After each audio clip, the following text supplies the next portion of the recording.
পর্ব ৯ লিখেছেন সিহিন্তা শরীফা এবং নাইলাহ আমাতুল্লাহ। ভার্সিটিতে আবার নতুন উদ্যমে পড়াশোনায় মনোযোগ দিয়েছিলাম।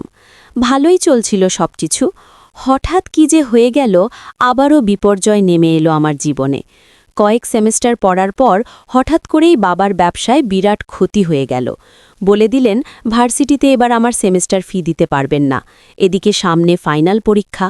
নিয়মিত সব ক্লাস করেছি, ক্লাস টেস্ট কুইজগুলোতে মোটামুটি সর্বোচ্চ নাম্বার পেয়ে এসেছি।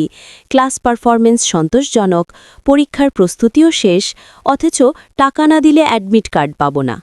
টাকা জোগাড় হলো না, পরীক্ষা দিতে পারলাম না। অনেক কষ্টে ধৈর্য ধরলাম। নিজেকে সান্ত্বনা দিলাম, একটা সেমেস্টার মিস গেলে এমন কিছু যায় আসে না, কোর্সগুলি পরে নিয়ে নেওয়া যাবে।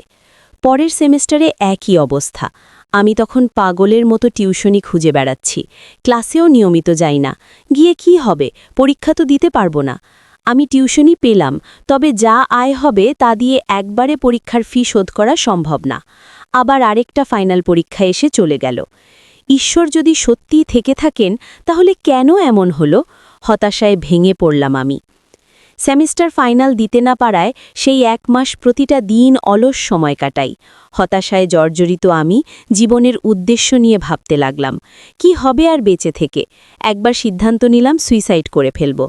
আমার নিজের ভুলের কারণেই এই অবস্থা, ফলে নিজেকেই শাস্তি দেব। মনে মনে সব ঠিকঠাক করে ফেললেও সাহসের অভাবে আর করা হয়ে ওঠেনি।